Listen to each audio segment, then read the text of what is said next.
Bismillahirrahmanirrahim. Assalamualaikum warahmatullahi wabarakatuh. Perkenalkan, saya Risa Sari Pertiwi, dosen pengampu mata kuliah Hukum Zakat dan Wakaf pada program studi Hukum Ekonomi Syariah Sekolah Tinggi Agama Islam Sabili Bandung. Materi yang akan dibahas adalah hubungan zakat dan Sustainable Development Goals melalui maqasid syariah.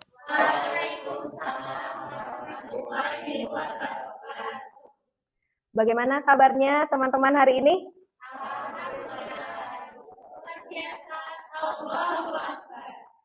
Alhamdulillahirrabbilalamin. Sebelum memulai pembelajaran hari ini, marilah kita berdoa terlebih dahulu. Bismillahirrahmanirrahim. Baik teman-teman semuanya, materi hari ini mengenai hubungan zakat dan Sustainable Development Goals dan maqasid syariah. Tujuan pembelajaran pada kegiatan hari ini yaitu teman-teman nanti mampu menganalisis hubungan zakat dengan Sustainable Development Goals dan maqasid syariah. Adapun penilaian tugas di antara lain adalah partisipasi diskusi dan nanti teman-teman akan mengikuti post-test melalui Kahoot. Selain itu, dari rincian tujuan pembelajaran, teman-teman nanti memahami kedudukan zakat dalam filosofi ekonomi syariah, lalu yang kedua memahami konsep maqasid syariah dan SDGs, lalu yang ketiga memahami keterkaitan antara zakat, SDGs, dan maqasid syariah, dan yang keempat teman-teman mengetahui peluang potensi zakat sebagai sumber pendanaan untuk mencapai SDGs. Dan model pembelajaran yang kita terapkan pada hari ini adalah case method ya, jadi teman-teman mahasiswa nanti akan menganalisis suatu contoh studi kasus dari lembaga zakat dalam dampaknya terhadap SDGs dan maqasid syariah. Saya akan presensi teman-teman terlebih dahulu. Yang pertama Sandrina, kedua Nadila, yang ketiga Gugum, yang keempat Widya. Oke, baik teman-teman semua, kita akan mulai dari dasar hukum zakat yang terdapat salah satunya dalam Quran Surat At-Taubah ayat 60. Selanjutnya di sini teman-teman bisa lihat ya peta konsep kedudukan zakat dalam filosofi ekonomi syariah, di mana zakat berperan sebagai tadi ya untuk mengurangi kesenjangan, kemudian untuk mengalirkan dana produktif yang ada di tengah-tengah masyarakat, dan tujuan akhirnya adalah untuk menciptakan kesejahteraan yang seimbang. Lalu teman-teman bisa lihat ya, konsep maqasid syariah dan SDGs. Ada 5 aspek yang harus terpenuhi di dalam maqasid syariah. Al-Ghazali menyebutkan ada 5 pemenuhan yang wajib, diantaranya pemenuhan hifz ad-din, ya, pemenuhan agama, hifz an-nafs, pemenuhan jiwa, hifz al-aql, pemenuhan akal, hifz an-nasl, pemenuhan menjaga keturunan, dan yang terakhir adalah hifz al-mal, yaitu memelihara harta. Dan Al-Ghazali juga merumuskan atau memberi tingkatan dari maqasid syariah, diantaranya mulai dari tingkatan daruriyat, hajiyah, dan juga tahsiniyah. Kemudian, apa yang dimaksud SDGs? Nah, jadi sebelum adanya SDGs, ini ada yang dikenal dengan MDGs, atau Millennium Development Goals.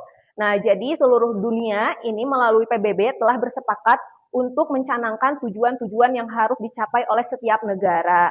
Nah, awal munculnya MDGs ini tahun 2000 ya, dan harus dicapai tahun 2015. Tapi karena belum tercapai, belum sukses, tujuan tersebut dicapai di tahun 2015, maka digagaslah kembali dengan mengusulkan SDGs ini sendiri. Dari 2015 sampai nanti tujuan akhirnya itu harus tercapai di tahun 2030 dengan 17 poin yang lebih dirincikan dari MDGs seperti itu. Nah, di sini ada konsep mengenai zakat dalam tinjauan maqasid syariah. Jadi ada beberapa kenapa zakat itu perlu ditunaikan oleh seorang muslim. Salah satunya adalah untuk menjaga agama, yaitu untuk apa? Sebagai bukti kepatuhan dari seorang muslim. Selain itu juga untuk mensucikan harta tersebut. Kemudian dari sisi hifz an-nasl adalah untuk meningkatkan kesejahteraan keluarga, dan dari sisi hifz al-mal, yaitu yang paling penting peran dari zakat adalah untuk redistribusi kekayaan agar tidak terkonsentrasi pada sekelompok orang. Nah, teman-teman bisa lihat ya, ini ringkasan antara SDGs, maqasid syariah, dan tingkatan kebutuhan. Jadi teman-teman bisa lihat ada 17 poin ya indikator SDGs, lalu ini dikaitkan dengan maqasid syariah apa yang paling dominan dari masing-masing poin. Contohnya, poin SDGs tanpa kemiskinan. Ini akan mendukung maqasid syariah pada aspek harta dengan tingkatan kebutuhan yaitu daruriyat. Jadi sifatnya itu penting, mesti dicapai seperti itu. Nah, tadi tabel tersebut itu akan memudahkan lembaga-lembaga zakat dalam merumuskan program zakat yang akan dilaksanakannya. Lalu teman-teman bisa lihat ya di sini hubungan antara zakat dan SDGs melalui maqasid syariah. Yang pertama di sini tentang persamaan SDGs dan maqasid syariah.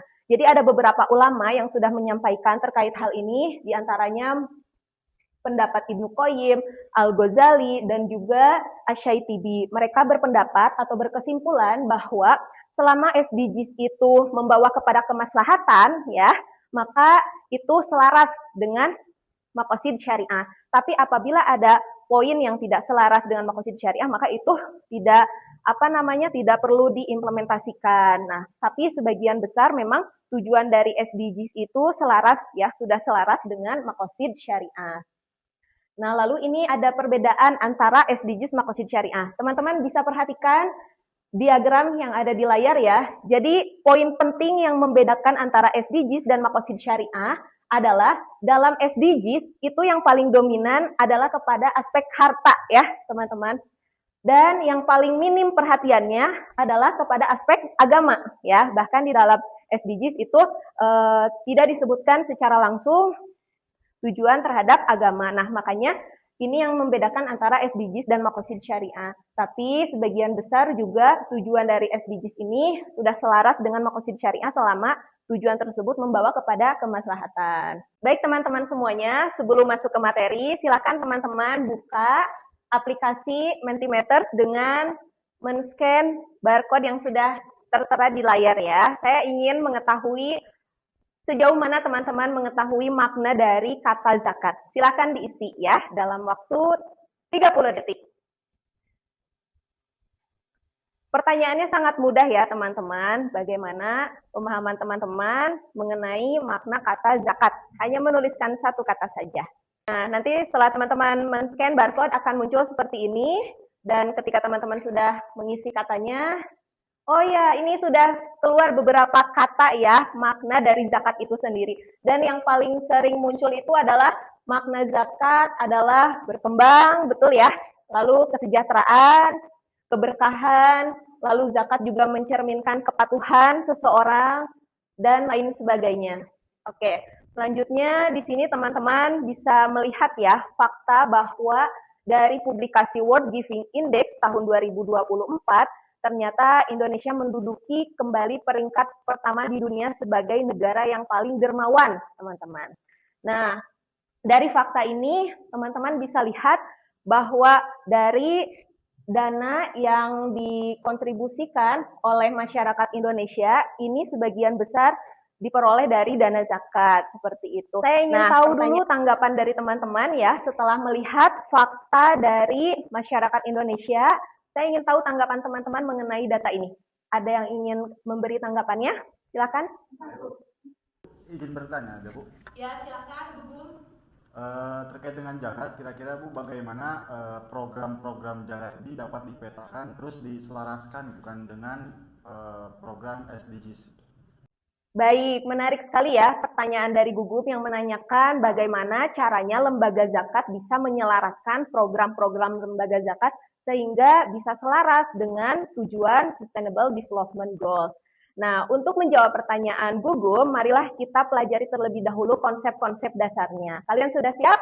Siap! Baik, di sini teman-teman bisa melihat bagaimana integrasi zakat dan SDGs. Siapa di sini yang akan coba membaca konsepnya? Saya, Ya, silakan Lydia. Yang pertama ada program dan penyaluran zakat seharusnya selaras dengan tujuan maqasid syariah. Yang kedua, zakat merupakan instrumen pembangunan dalam ekonomi syariah yang tujuannya untuk mewujudkan maqasid syariah. Dan yang ketiga, tidak semua tujuan SDGs itu dapat dibiayai dari zakat karena zakat itu harus sesuai dengan ketentuan tadi 8. Terima kasih ya Widya. Baik teman-teman semuanya, sudah saya bagi kelompok ya menjadi 2 kelompok. Yang pertama teman-teman akan menganalisis contoh studi kasus pada program Basnas, dan yang kedua studi kasus dari program Rumah Zakat. Kita lihat videonya dari program Basnas terlebih dahulu, oke? Sumber daya manusia yang potensial telah melahirkan putra-putri terbaik yang mendorong kemajuan bangsa. Pengambil zakat nasional Basnas hadir dengan program beasiswa bagi golongan yang sampai saat ini masih kesulitan mendapatkan kesetaraan dan akses pendidikan yang layak dengan menghadirkan 8 jenis. Lalu untuk contoh kasus untuk kelompok yang kedua adalah dari program Rumah Zakat. Teman-teman bisa lihat ya, salah satu program dari Rumah Zakat adalah program microfinance. Silakan teman-teman kelompok 2 untuk menganalisis apa program microfinance serta kontribusi apa yang dihasilkan atau berdampak terhadap poin SDGs nomor berapa, lalu mendukung terhadap makosid syariah pada aspek apa, dan bisa memenuhi pada tingkatan kebutuhan yang mana. Silakan didiskusikan, saya beri waktu 5 menit mulai dari sekarang.